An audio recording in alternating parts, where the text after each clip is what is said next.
à tous. Salut. Aujourd'hui, on va vous parler du Secret de Khéops, un premier film réalisé par l'actrice Barbara Schultz, qui nous livre du coup un film de chasse au trésor à la Tintin. Hein. C'est directement cité dans le film. Y a pas de ça, ce n'est pas un secret. Mais ça reste un spoiler. Donc voilà, on va Tintin qui débarque dans le film. Donc voilà, on va vous dire les attentes qu'on avait par rapport au film et notre avis avec et sans spoiler. Mais d'abord, Benjamin, le Secret de Khéops, ça raconte quoi? Alors, le Secret de Khéops, eh bien, on va retrouver un professeur joué par... non, pas du tout. On va retrouver un archéologue. Pas du tout un professeur. Pourquoi professeur? Un archéologue qui est joué par Fabrice Lucchini. Et ce lapsus, en vrai, aura une importance dans mon explication. Ouais. Voilà. Qui, en fait, a l'air depuis très longtemps en quête du trésor de Khéops, qui a disparu, qu'on n'a jamais retrouvé, et qui, oh mon Dieu, après un indice trouvé au Caire, serait peut-être à Paris. Et je vous en dis pas plus. Voilà. Ok, je croyais que t'allais aller plus loin, mais non. Du coup, Benjamin, t'étais dans quel... Enfin, je peux dire, il a une fille, un petit-fils, partir à l'aventure avec eux, voilà. Bon, Benjamin, t'étais dans quel mood quand t'es allé voir le film? Que t'as vu aujourd'hui, d'ailleurs. Oui, j'ai vu ça tout à l'heure. Il faut savoir que en vrai, ce que t'auras raconté pour le contexte sera beaucoup plus intéressant que moi, parce que je n'en attendais absolument rien. C'est-à-dire que normalement c'est Maxime qui vous dit ça, donc je vais en profiter, je vais le dire aussi. Je ne connaissais pas l'existence de ce film il y a 2 semaines. Voilà, Maxime, on a fait notre petit agenda des films qu'on aimerait bien traiter, voilà, en live. Et Maxime m'a dit, il faut aller voir ça, c'est un film d'aventure français avec Fabrice Lucchini. Et j'ai fait, écoute, j'adore Fabrice Lucchini. Et c'est tout, hein, vraiment, je n'en attendais absolument rien d'autre. Donc, écoute, je vais te laisser tout simplement dire toi ce que t'en attendais plutôt.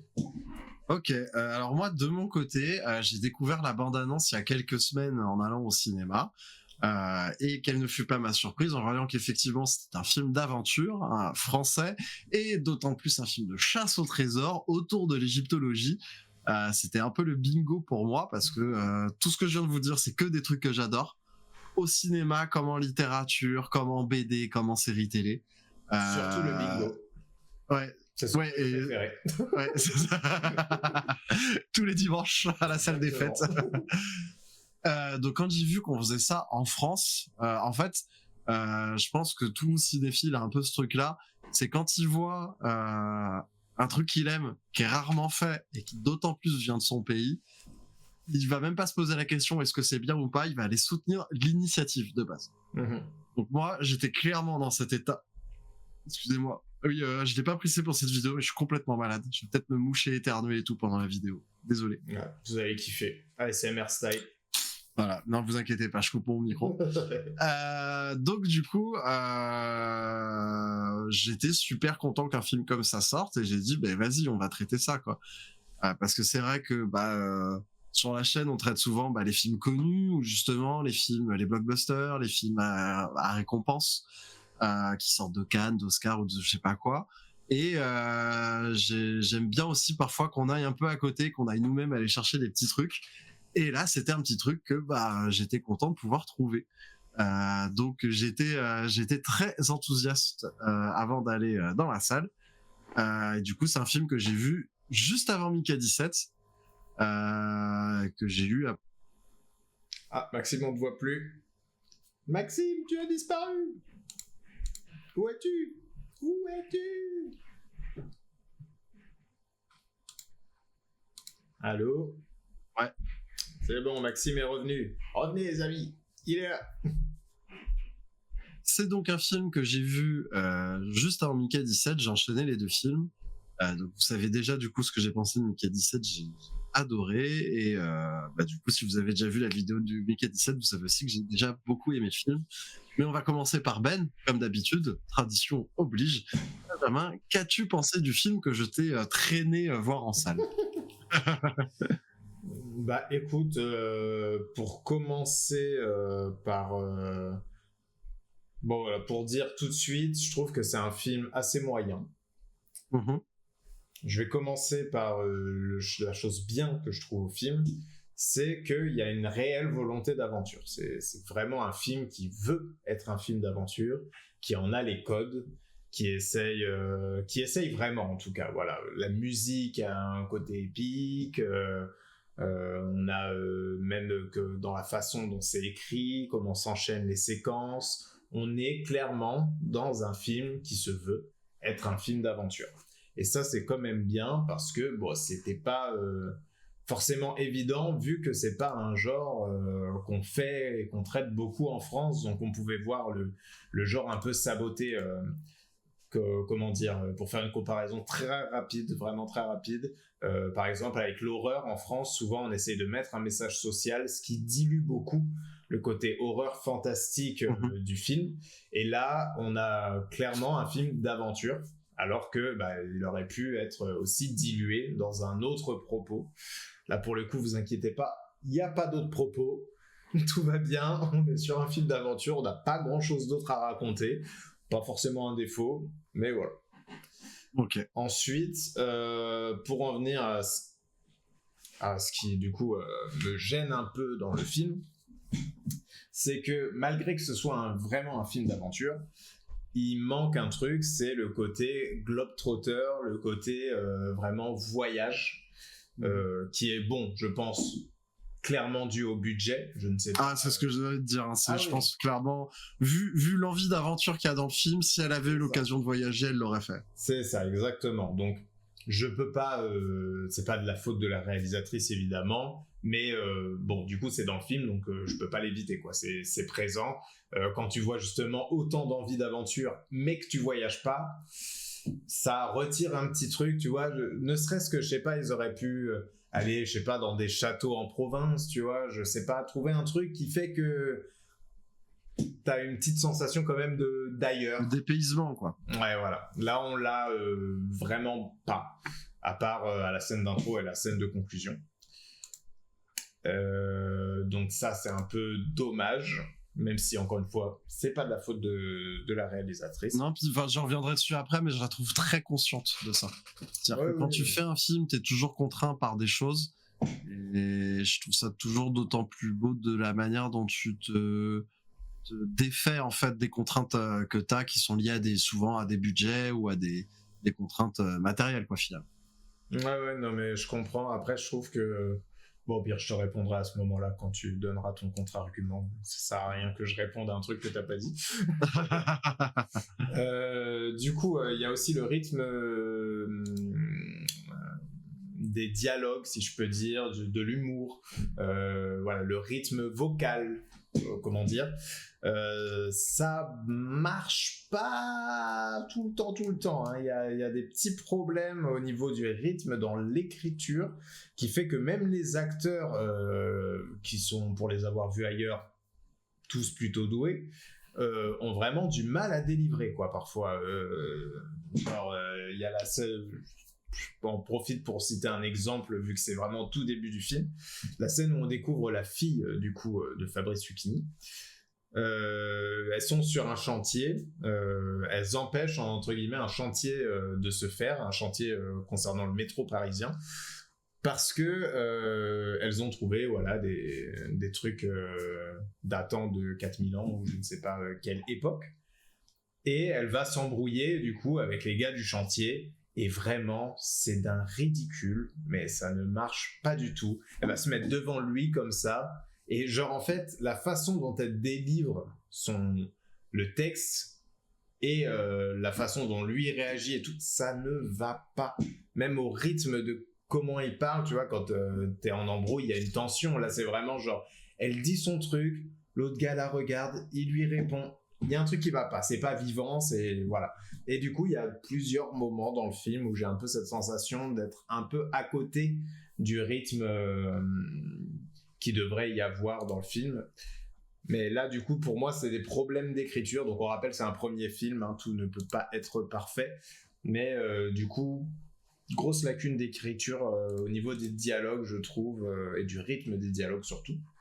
Ouais, mais même parfois sur la direction d'acteur. Moi, j'ai du coup commencé parce que j'ai par ce défaut-là, parce que c'est le seul défaut qui m'a. Il y a aucun défaut qui m'a réellement gêné parce que je me suis complètement laissé embarquer par la formule du film, vu que j'en suis très friand en fait finalement. Mais je trouve effectivement que le monteur, on voit qu'il a eu du taf, quoi. Clairement des scènes où tu sens que il a sué du sang et qu'à la fin il est en ok, celle-là elle est c'est bon. Ouais, non, mais même il y a des fois c'est sauvé, clairement, il y a des fois tu sens que c'est sauvé, hein, parce que c'est monté vraiment à la charcute, quoi, tu vois. Non. Et il y a des fois il sauve les meubles, il y a des fois il sauve tout court, quoi. Donc ouais, je suis d'accord avec toi qu'on sent qu'il y a en fait elle savait pourquoi elle voulait ces acteurs là. Mais qu'elle peine parfois à créer une émulsion entre tous ces acteurs-là, une magie, et surtout qu'elle est partagée finalement entre faire quelque chose de crédible, de réel, d'actuel, quoi, mais partagée aussi avec les traditions du genre qu'elle est en train d'exploiter, en fait. Et vu que c'est un genre qui est pas assez actualisé aujourd'hui, parce que c'est un genre qu'on voit plus trop, c'est un genre qui se fait vendre plus au plus tard, hein, le genre même de la chasse au trésor. Ah oui. Bah, c'est compliqué d'aller trouver, surtout quand tu fais ton premier film, des manières habiles de l'actualiser et de le rendre bien, quoi. Surtout que c'est un film qui a l'air très personnel, parce que bah, c'est elle qui a écrit le scénario. En plus, le personnage principal, joué par Fabrice Lucchini, porte le même prénom que son père à qui est dédié le film, hein, donc Christian. Ouais, totalement. À la fin du film, il y a marqué à Christian Schuss, mon papa, et le personnage du film est un papa. S'appelle Christian.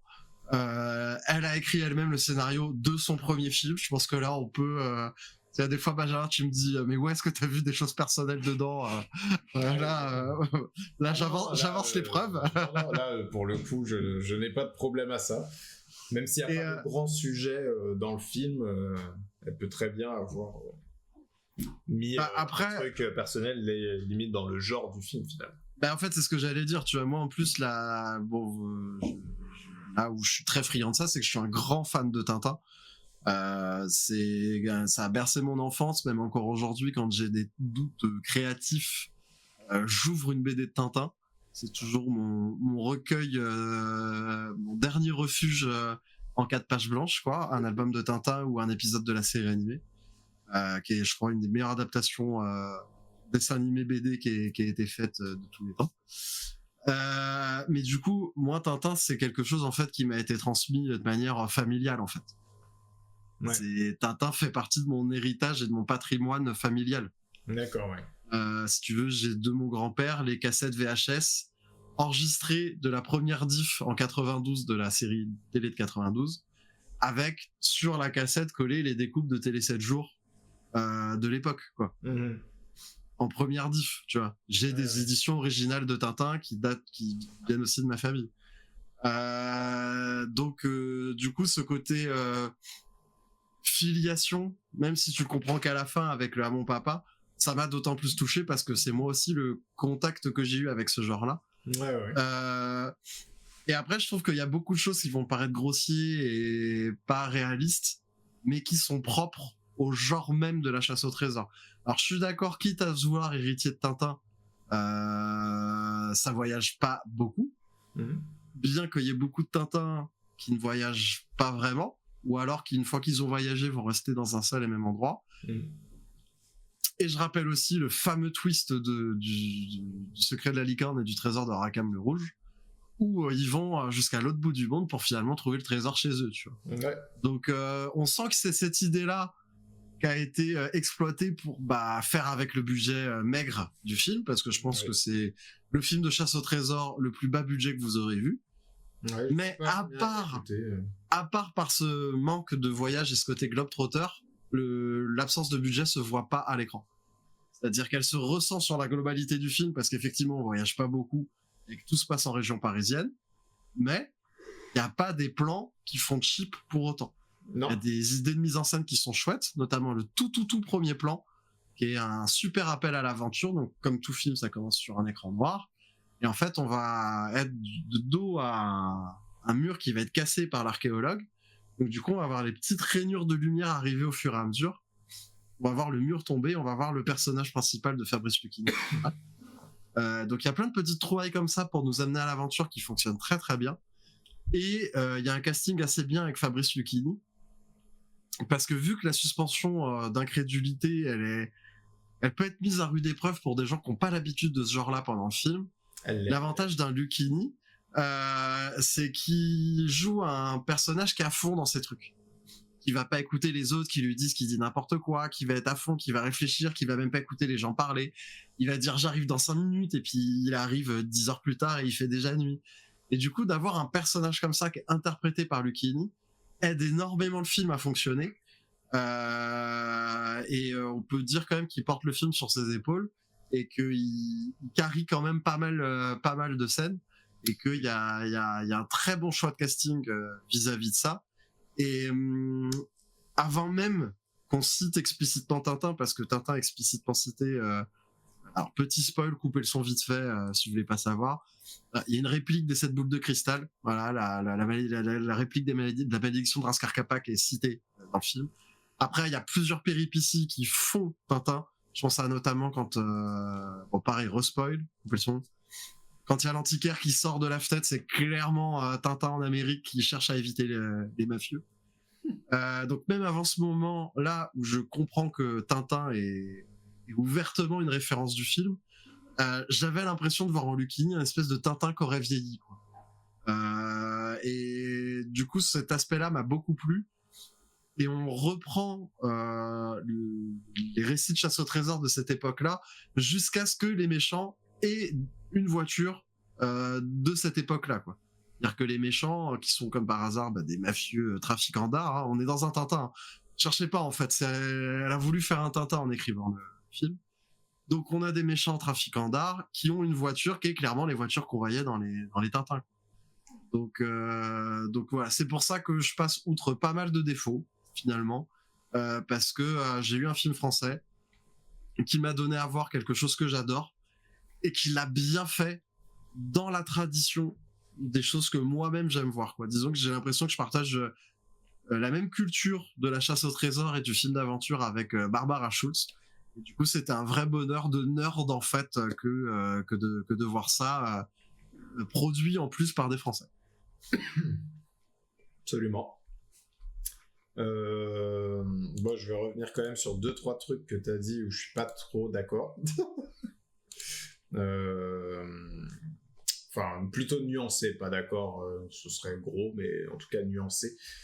Notamment sur Fabrice Lucchini, par exemple. Ouais.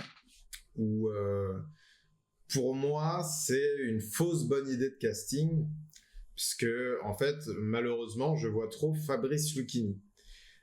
Je m'explique, en fait, ça n'aurait pas été un problème si elle aurait vendu le personnage comme un professeur, par exemple, comme j'ai fait le lapsus en intro de vidéo. Si on m'avait dit, oui, c'est un professeur qui est hyper curieux, qui a une idée derrière la tête, il croit que le trésor de Khéops est caché à Paris, et elle aurait fait exactement le même film, j'aurais fait, ok, un peu survolté le professeur, mais c'est Fabrice Lucchini, ouais, ok. Là, le problème, c'est qu'on me dit que c'est un aventurier, un archéologue, et ça, je suis désolé, hein, mais non, j'y crois pas, hein. J'y crois pas beaucoup, hein, cette mais le truc, archéologue. Ouais, mais le truc, c'est que elle veut situer son film. Alors, je suis d'accord, c'est pas super adroit, mais le truc, c'est qu'elle veut situer son film quand même dans un monde réaliste. Et on te montre bien que la réalité du métier d'archéologue, c'est ce qu'elles font les deux là quand ils sont dans le travaux du métro, tu vois. Ouais, c'est ça. Je pense que tout gamin comme moi, qui ont un jour rêvé d'être archéologue, n'ont pas voulu être archéologue du jour où ils se sont rendus compte que non, tu n'avais pas un fouet et un chapeau pour visiter des tombeaux, et que c'était pas ça le métier d'archéologue. Donc du coup, moi en fait, je le prends comme c'est un archéologue de notre vraie vie à nous. Pas un Indiana Jones ou un Daniel Jackson qui ne peuvent pas exister. Oui. mais du coup qu'a cette soif d'aventure, qu'a ces idées un peu comme Daniel Jackson, ces idées que tout le monde trouve loufoques et qui est une référence sans en être une, tu vois. Donc du coup ça m'a pas gêné, parce que être aventurier, archéologue dans notre monde, c'est pas être Indiana Jones ou Daniel Jackson, c'est être Fabrice Lucchini dans le film, en fait. Ouais, mais c'est pour ça que ça m'a pas choqué. Et en plus de ça, pour moi, il a bien la part des deux. Et à côté de ça, encore une fois, il est vieux. C'est comme Indiana Jones dans Indiana Jones 5, qui est plus aventurier quand même que Fabrice Lucchini dans ce film-là, parce que on est chez les Américains. Et déjà de 1, dans la tradition de la chasse au trésor française, ou en tout cas franco-belge pour la BD, on n'a pas forcément des héros si aventuriers que ça. Et en plus de ça, là, le fait qu'il soit vieux, on peut dire que qu'il a l'énergie. Tu vois, justement, quand ils sont au Père-Lachaise, au bout d'un moment, il est essoufflé, quoi.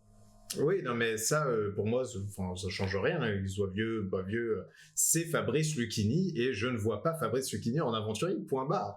D'accord. Fabrice Lucchini en jeune, j'y croirais pas plus, hein, c'est parce que son jeu, sa façon d'être... en fait, je vois trop Fabrice Lucchini, en fait. Ah ouais, moi j'ai pas eu ça, en fait. Mais c'est le problème j'ai pas eu ce problème avec Fabrice Lucchini, en fait. C'est qu'à chaque fois qu'il joue quelque chose, on voit Fabrice Lucchini plus que la personne dans laquelle le rôle qu'il interprète. Donc c'est toujours intéressant, c'est toujours mieux de le faire jouer quelque chose qui ressemble à Fabrice Lucchini.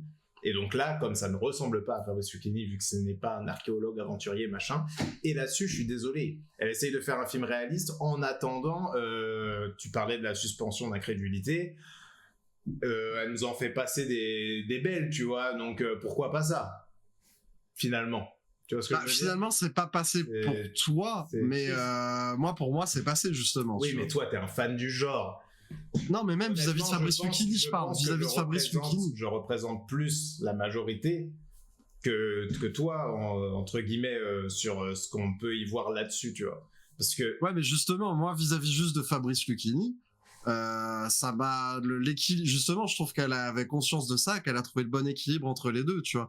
C'est juste que toi de ton côté tu t'es pas détaché de la persona habituelle de Fabrice Lucchini, et que moi je me suis accroché au peu d'éléments que j'avais pour me détacher de cette persona de Lucchini, en fait. Ouais, mais il reste dans sa persona, mais qui a juste dommage, c'est qu'elle avait juste à en faire un professeur et faire le même film.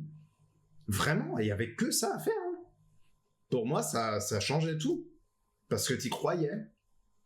Ouais, mais justement, si c'était un professeur, il avait aucune raison d'explorer la tombe au début du film. On n'avait aucune raison d'avoir ce goût. Encore une fois, avec la suspension d'incrédulité des films d'aventure dont tu as parlé, tu peux le faire croire. Ouais, non, je sais pas. Je comprends son parti pris et je trouve qu'il fonctionne pour le coup. Parce que pour le coup, après, sur le reste de la suspension consentie d'incrédulité, tu lui donnes déjà sur le fait que... alors qu'elle se contredit. Je suis désolé. Ouais, non, je suis pas... franchement, avec tes arguments, ça se contredit. Bah non.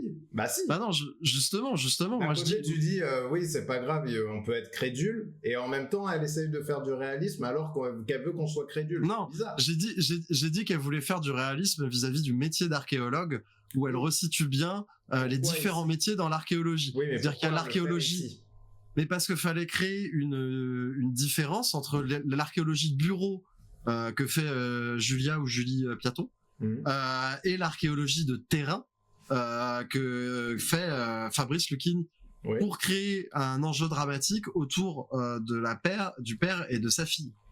Oui. Et en plus de l'archéologie de musée qui est faite par le mari de la fille, et que du coup il y avait une idée de représenter 3 manières de faire l'archéologie, et même j'ai envie de dire 4 avec la brigade des œuvres volées là, avec les pseudo-flics, c'est... Donc du coup bien évidemment que vis-à-vis de tous les pôles d'archéologie qu'elle voulait représenter dans le film, Lucchini représente simplement l'archéologue de terrain qui est directement sur place et qui va pas hésiter à fouiller lui-même et à aller découvrir des tombeaux. Il est aventurier en ce sens, tel que tu le vois dans la scène d'intro du film. Oui. Elle essaye pas de dire qu'il est Indiana Jones dans son univers. Oui, tu vois. mais même ça, j'y crois pas avec Lucchini. C'est ça le problème. Oui, mais du coup, c'est là où je te dis que Lucchini c'est un mauvais choix de casting pour moi. Voilà, c'était ce que j'étais en train de dire justement. C'est que du coup, moi, tous ces éléments-là m'aident à me détacher de la persona de Lucchini. Et du coup, le côté passionné de Lucchini me permet de rentrer encore plus dans le film. Et c'est ça pour sûr, moi que c'est une très bonne idée de casting. Parce que en fait, le problème, c'est que pour moi, c'est un mauvais choix de casting pour le personnage. Par contre, c'est un bon choix de casting pour le film. Parce que là, voilà, sans Lucchini, le film s'écroule en petits morceaux, hein, je pense. Hein. Honnêtement. C'est vrai qu'il tient, il est le ciment du film, on va dire. Quoi. Bah oui, il y a quand même beaucoup de trucs où tu restes un peu passionné parce que Lucchini est quelqu'un de passionnant quand il joue. Tu vois. Non, clairement. Et que comme on est justement sur un film d'aventure, mais avec tous les basiques, tous les poncifs, il y a quand même des moments où tu es là, t'as trouvé un indice, tu vas à l'autre indice, il n'y a pas grand chose autour pour vraiment te faire aimer d'autres choses. D'ailleurs, l'écriture des personnages autour de Lucchini est un peu faible, donc du coup, tu peux pas trop disons que c'est non plus. Disons que vu qu'elle est dans l'aventure, elle fait le parti pris d'avoir des personnages très archétypaux, de manière à ce que tu les comprennes vite et à ce que l'aventure suive, et surtout que elle puisse se permettre d'avoir des personnages intéressants sans s'attarder dessus. Parce que du coup, en récit, c'est toujours un peu un choix qu'on peut faire. Est-ce que j'arrête mon récit pour me concentrer sur les persos, ou est-ce que je fais avancer mon récit, mais du coup, je me concentre moins sur les persos. L'avantage dans un récit avec des personnages archétypaux comme celui-là, c'est qu'on peut supposer que le spectateur va très très vite comprendre les personas, chacun des personnages en fait, et qu'on va pouvoir avancer sur le récit rapidement, et que 2-3 répliques suffiront à faire avancer les personnages ou à en apprendre un peu plus sur eux. Et là-dessus, ça fonctionne très bien. Elle utilise très bien cet outil des personnages archétypaux qu'elle s'est permis d'avoir dans son film. Totalement, mais je pense que du coup, ça, sans Fabrice Lucchini, ça serait vite tombé à l'eau, parce que du coup, on a vraiment tous les trucs archétypaux des films d'aventure, mais il nous manque vraiment ce qui nous fait rêver quand on voit un film d'aventure, du coup, les voyages. Et donc, du coup, c'est un peu... Après, perso, il y a un autre kink que les voyages et dont elle se sert très bien dans son film. C'est désolé pour l'emploi du mot kink, hein, je sais très bien ce qu'il veut dire, mais voilà, c'est le kink du passage secret. Et tu vois, moi par exemple, la scène où ils sont dans le château et où ils découvrent le passage secret, moi ma hype était à fond à ce moment-là en fait. Parce que quand tu visites justement ce genre de château, même château de Versailles, et qu'on t'explique alors là, c'est la petite porte dérobée qui l'aidait à pouvoir rejoindre ses maîtresses, qu'ils attendaient dans cette salle-là et tout, machin. Moi, petit, c'était ces détails-là qui me faisaient rêver en visitant les châteaux, tu vois. C'est ces espèces de petits passages secrets. Et en fait, le film, du coup, il sait qu'il peut pas te faire voyager, il sait qu'il t'emmènera pas sous les tropiques. Donc, du coup, il se permet d'être à fond dans le king du passage secret et de te dire mais il y a un passage secret au Louvre, il y a une chambre secrète, il y a des chambres secrètes partout, il y a des passages secrets partout, il y a des trucs dissimulés absolument partout en fait. Et du coup moi le fait qu'il y ait pas ce truc qui fait rêver des voyages, pour moi c'était très vite pas grave, parce que j'avais le fantasme du passage secret qui était en permanence retravaillé et redécouvert. Donc moi justement le film m'a fait rêver parce qu'il y a ce côté où tu te dis maintenant par exemple quand je vais me balader à la Bastille à Paris, je vais penser au film et je vais me dire ah ouais il y a une crypte cachée sous la Bastille à Paris. Ok ouais. Non, et du coup moi il me fait rêver grâce à ça quoi. Moi le problème c'est que j'ai pas pu avoir ça parce que là dans cette scène là moi je suis désolé, la suspension d'incrédulité là c'était pas possible. Genre vraiment voir une pièce aussi évidente qui n'a jamais été découverte sur des années, voire des siècles. Non, j'y croyais pas. Là, j'étais plus dedans. J'étais plus dedans, j'avais trop de mal. Mais bon, après ça malheureusement, c'est tout à chacun, quoi. Après, elle a été, donc c'est cool. Mais... Elle a déjà existé, elle a déjà été découverte, vu que Piaton, elle sait très bien qu'elle se trouve là et qu'elle arrive à y accéder très facilement. Et que quand elle a fait... Non. Bah si, elle lui dit, c'est juste... Bah si, et puisqu'elle dit, quand ils arrivent à la Bastille, elle dit non, on fait à ma manière, elle est derrière ce mur, on va y aller de cette manière. Je parle pas de ça, je parle dans le château. Ah, à Malmaison, là. D'accord. Ouais. Cette Ah non, scène-là, vu que je parlais de la Bastille, je pensais que tu me parlais sous la place de la Bastille. Non, ça va. Non, ça va. Ça va. Enfin, il faut un peu de suspension, mais j'étais OK pour celle-là. Non, c'est pour le château, tu vois. C'est un château qui est visité, qui a été fouillé sûrement 1 milliard de fois, tu vois. Et il y a clairement, genre, t'as juste à déplacer un petit truc et t'as une grosse fente comme ça, avec des lettres et tout. T'es là. Bon, au bout d'un moment, le truc, en plus, ça tire à peine, tu sais. T'es là, bon, personne qui a voulu taper un coup de Ouais, mais comme je te dis, en fait, vu que moi, j'étais dans le rêve du passage secret, oui, non, mais je te comprends. j'étais à fond, quoi. Tu vois. C'est juste que moi, du coup, là, à ce moment-là, précisément, j'étais en mode, ah non, désolé, là, je peux pas. et les flics, ah vraiment, les flics... Ah, c'est vrai que les flics, non, c'est là, pas... Bah, c'est des Dupont et Dupont. Pour le coup... qu'il y a plein de moments où c'est pas utile qu'ils soient là. Pourquoi les voir là, quoi? Genre, ça sert à rien. Ouais, Ça te rajoute un défaut au film pour rien. Genre, ils sont là en train de surveiller, des gens ils se font agresser et tout, ils sont là. Non, mais tranquille, faut choper machin, donc on n'intervient pas. Non, le pire, c'est quand ils voient quelqu'un se faire... quand il voit l'autre se faire enlever et que carrément... et que carrément, il s'est retourné et qu'il dit « Ah, mais il se fait agresser !» Et celle d'après, il est retourné dans la voiture. Limite, ça rajoute de l'humour, mais tu sais pas trop si c'est voulu ou pas. Mais en fait, pour moi, c'est la maladresse parce que si on parle de l'héritage Tintin, qui est clairement assumé, c'est les Dupont et Dupont. Ouais. Sauf que les Dupont et Dupont sont drôles parce qu'ils sont maladroits et incompétents. Oui. Que là, ils ont pas l'air maladroits, ils ont pas l'air incompétents. Ouais, voilà. Et du coup, c'est là où ça fonctionne un peu moins bien. C'est que s'ils avaient été des vrais Dupont et Dupont, ça aurait beaucoup mieux marché et été beaucoup plus dans le ton du film que là ils ont l'air à la fois beaucoup trop normaux humains et incompétents à la fois. Du coup t'as juste envie de dire mais fais ton boulot en fait au bout d'un moment. Genre t'es quand même policier, genre oui ton boulot c'était de policier pour les œuvres d'art volées, mais t'es quand même flic. Ah ouais non mais c'est complètement ça, c'est complètement ça.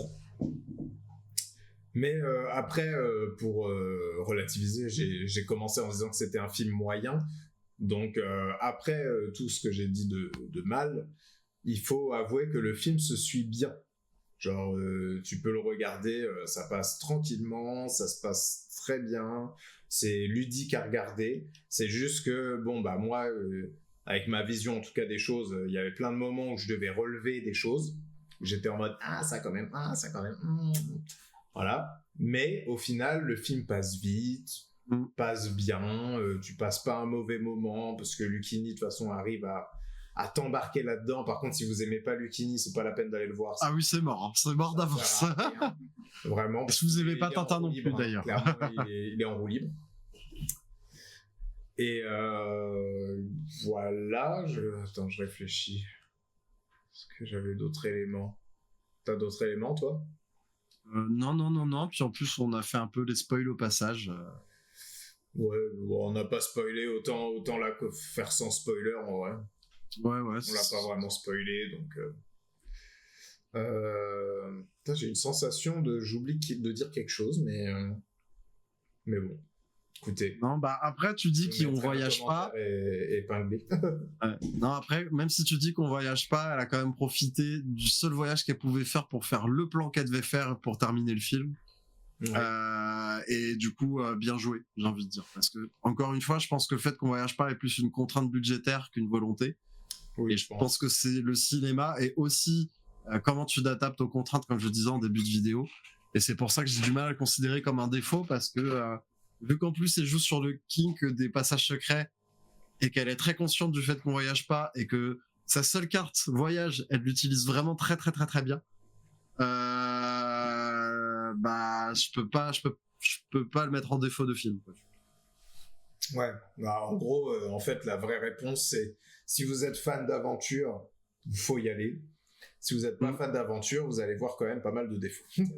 Ouais, voilà, c'est clairement ça. Parce que pour moi, en étant pas un grand adepte d'aventure, mais j'aime ça, bah, le voyage, c'est vraiment pour moi ça fait partie du package, quoi. Faut qu'il y ait du voyage. Surtout qu'on parle de chasse au trésor, pas d'avant. Enfin, le cinéma d'aventure est très large. Oui, clairement, on parle de la chasse au trésor catégorie Benjamin Gates, Indiana Jones, Trésor de Rackham le Rouge, cette boule de cristal, quoi. Voilà, c'est ça. Et du coup, c'est vrai que j'ai quand même une petite déception de ça va même pas en province, tu vois, je sais pas.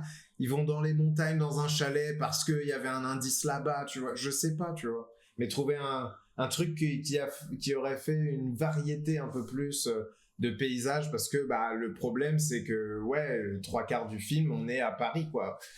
Ouais, après, pour le coup, des lieux, en plus, pour la plupart, qu'on connaît, quoi. C'est pas... Après, pour le coup, l'autre qualité du film aussi, c'est que la manière dont elle construit son mystère et son trésor tient debout, dans le sens où les connexions logiques qui sont faites entre les personnages cités a du sens. Partir de Napoléon, aller au château de Joséphine, rester dans Paris, avoir le Louvre, parler de la Bastille, tout ça, c'est très sensé en fait finalement. Et ça pour le coup joli, parce que même un mec qui en a fait son métier, qui s'appelle Dan Brown, qui a écrit le Da Vinci Code, lui est obligé de passer par des choses beaucoup plus abracadabrantesques et tirées par les cheveux pour pouvoir créer ces liens dans sa chasse au trésor. Que elle finalement s'est beaucoup cantonnée à une chasse au trésor qui peut paraître logique en tout cas, avec même peu de connaissances en égyptologie. Bien sûr qu'un historien va crier au scandale, mais c'est ce qui fait le sel de ces films-là aussi, quoi. Donc ça, pour le coup, elle a très bien géré son côté. Ok, je dois me confiner pour le film. Que tu as vu au vu de ce qu'elle utilise comme brique pour créer son mystère et sa chasse au trésor. Aller en province, vu que c'est de la fiction, bien sûr que oui, elle aurait pu se le permettre, elle aurait pu trouver un truc. Mais limite, pour la personne qui s'y connaît un peu et qui veut regarder des trucs, ça aurait pu presque paraître absurde, tellement que du coup, toute l'histoire qui se concentre autour de Paris et de son histoire fonctionne d'autant mieux, parce que on reste au Père-Lachaise, au Louvre, à la Bastille, tu vois. On prend des lieux connus de Paris. Je comprends, mais du coup ça fait un film moins bien, et du coup il y a un vrai amour aussi mais du coup il y a aussi un vrai amour de filmer Paris. Du coup, c'est que du coup elle a mon terrain de jeu c'est Paris, mais on parlait de l'histoire de Suleiman il y a pas longtemps, qui est une manière de filmer ce Paris toujours en mouvement, sale, avec ce mec qui fait des livraisons, qui voyage partout très vite, qui s'attache à aucun endroit. Et là, pour le coup, on s'accroche à un Paris, le Paris touristique, le Paris historique, quoi, le Paris, on va au Louvre, on va à la Bastille, on va au Père-Lachaise. Donc du coup, il y a un vrai amour de Paris, il y a une vraie manière de le filmer, et du coup de choisir les bons endroits pour que ce soit des endroits excitants pour une chasse au trésor en fait. Oui. Très moyennement d'accord avec ça, mais... dans Paris, t'aurais préféré quels autres endroits qui t'a resté dans Paris, par exemple? Ah, mais j'en sais rien, justement, surprends-moi. Là, je suis pas surpris, en fait. Je suis juste en mode... D'accord, ok. Évidemment, on va aller au Louvre, évidemment, on va aller là. Je connais, en fait. Genre, fais-moi découvrir une petite ruelle bizarre, et en fait, tu pousses une porte, et en fait, il y a un antiquaire de fou, j'en sais rien, tu vois. Enfin... de la magie, de l'aventure, tu vois. Là, je ne suis pas... ça n'est pas de l'aventure pour moi, vu que c'est des endroits que je peux aller visiter demain si je veux. Tu vois ce que je veux dire? Mais bien sûr, mais justement, comme je te dis, le king du passage secret, c'est justement d'avoir ces endroits que tu connais, mais qui ont une face cachée que le film te fait découvrir, en fait. Ah oui, mais c'est il est tout là l'intérêt de ce qu'elle a fait. Très peu de personnes, tu vois. Et donc, je sais pas, régale les gens, quoi. Genre, encore une fois, je suis très content pour toi, Maxime, hein, mais il y a encore de l'effort à faire pour faire un bon film. Voilà. Ok. Ouais, pour moi, c'était un très bon film, comme vous avez pu le comprendre. Au-dessus, voilà, c'est gros mythe. Ça va être le running gag de l'année, voilà, c'est gros mythe. Ça va être la base de... Alors, c'est au-dessus ou en dessous de voilà, c'est... Bon voilà, en tout cas, vous avez notre avis sur le film. Deux avis assez différents, comme souvent sur cette chaîne. N'oubliez pas de vous abonner. Rejoignez-nous le jeudi soir à 20h assister à ces critiques et même faire d'autres choses. Hein. On va essayer de faire un peu de gaming, on va essayer aussi de faire d'autres activités comme les tier lists ou des tournois que vous avez pu voir aussi sur la chaîne. Absolument. Voilà, en tout cas, n'oublie le like, l'abonnement, le commentaire, le partage, vous connaissez tout ça. C'est important les gars. On a besoin de vous là, on est sur la montée là, faut nous faire monter les gars. Absolument. En tout cas, n'oubliez pas que tout ce qu'on vient de dire sur le secret de Keops n'était que notre avis. Faites-vous le vôtre. Et ciao. Bye.